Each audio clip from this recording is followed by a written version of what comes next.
Tokyo Electric Power Company says one of the thermometers in the number 2 reactor at its Fukushima Daiichi nuclear plant exceeded 80 degrees Celsius on Sunday afternoon.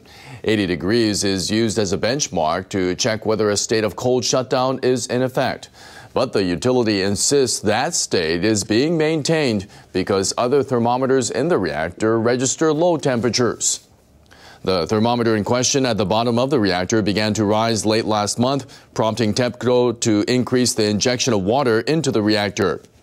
Although the reading temporarily declined, it started to rise again and peaked at 82 degrees at 2:20 p.m. on Sunday.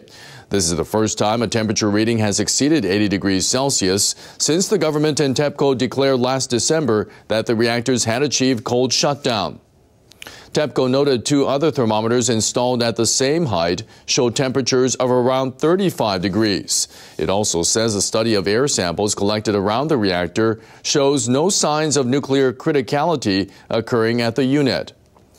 TEPCO is increasing the volume of water into the reactor and looking into the cause, including a possible thermometer malfunction.